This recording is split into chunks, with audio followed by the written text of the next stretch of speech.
Many of us here in the United States have quick and direct access to food, and there's no place more evident of this fact than within our grocery stores. Walk into any Safeway, QFC, or Trader Joe's, and you'll find the walls and aisles stacked to the brim with snacks, ready-to-go meals, and entire shelves of cereal, milks, cheeses, processed meats, all for relatively cheap. But do we give much thought to how all this food is produced at such a low price? For that, you can thank the Farm Bill. The Farm Bill has been the most prominent piece of legislation that affects and drives American farming practices. In the late 1920s and early 1930s, the Great Depression and Dust Bowl exacerbated the already falling incomes of farmers. This led to the legislation of the Farm Bill, first passed as the Agricultural Adjustment Act of 1933, in order to provide financial support to struggling farmers through income support programs and fixed commodity prices. While the Farm Bill is renewed every 4 to 5 years, systemic issues like health epidemics and environmental degradation still plague America. As global markets, the use of technology, and farm structure have changed, the Farm Bill's ability to support small farmers and a healthy food supply for the demands of 320 million Americans has fallen short. The Farm Bill is a massive, complicated piece of legislation last updated in 2014.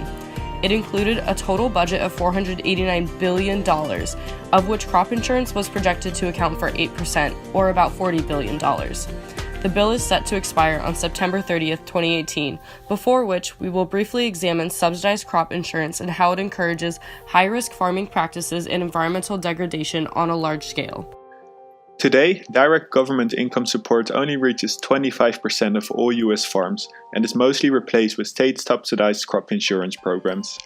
Beside the positive effect of creating a secure income for farmers, the transition towards crop insurance also has a negative side effect. It encourages farmers to take excessive risks.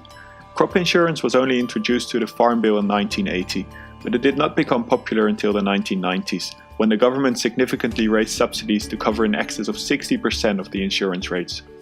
These highly subsidized rates lower the financial consequences of high-risk farming practices. The major impacts are found in the cultivation of riskier land and the increase in the number of monoculture farms. Both of these transitions can lead to higher yields, but also lead to increased risk. However, with the subsidized crop insurance in place, this risk is largely offset by the benefits of higher yields. These transitions also show a high correlation with the introduction of genetically modified crops by Monsanto and its signature Roundup pesticide, benefiting from the trend towards larger cultivated areas, more industrialized farming, and the transition from diversified farming to monoculture. This transition to monoculture has allowed America to become a major producer of GM crops in the world, specifically corn and soy. Yet the process itself comes with drawbacks. In a monoculture, large plots of land are grown with a single crop for 2 or more consecutive seasons. This process theoretically maximizes crop yields, but also comes with serious environmental externalities. One such externality is pest resistance. Since the crops are grown on such large scale, the easiest way to protect these crops is with wide-spectrum pesticides. These synthetic pesticides work for a short time, but eventually will allow species to grow tolerant to them. At this point, there are hundreds of species which are tolerant to common pesticides which were once widely used and effective. Another serious problem occurring today is the overuse of nitrogen fertilizers.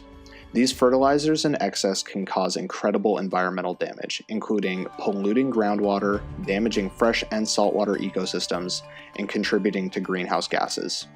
The extensive use of fertilizer is due to the soil degradation of monocultures. As the same crops are grown for years on end, nutrients and organic matter are lost from the soil. The Farm Bill has the potential to encourage sustainable farming practices, environmental conservation and restoration, and to lift up systemically disadvantaged persons and communities both directly and indirectly affected by its policies. We can educate ourselves on the issues and their historical complexities, and talk with our grocers and the farmers they purchase from. We can support farmers who already practice sustainable farming methods in local food economies like farmers markets, food co-ops, and community-supported agriculture. And we can look and vote for environmentally conscious politicians who are not only concerned with the profits of today, but also the harvests of tomorrow.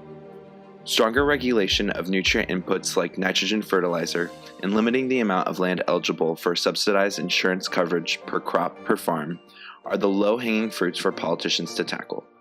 The more our politicians are aware of the externalities of the bills they legislate, the more intentional the U.S. can be with its capital, political will, and all-around effort to ensure a better tomorrow for our human communities and the planet on which they rely.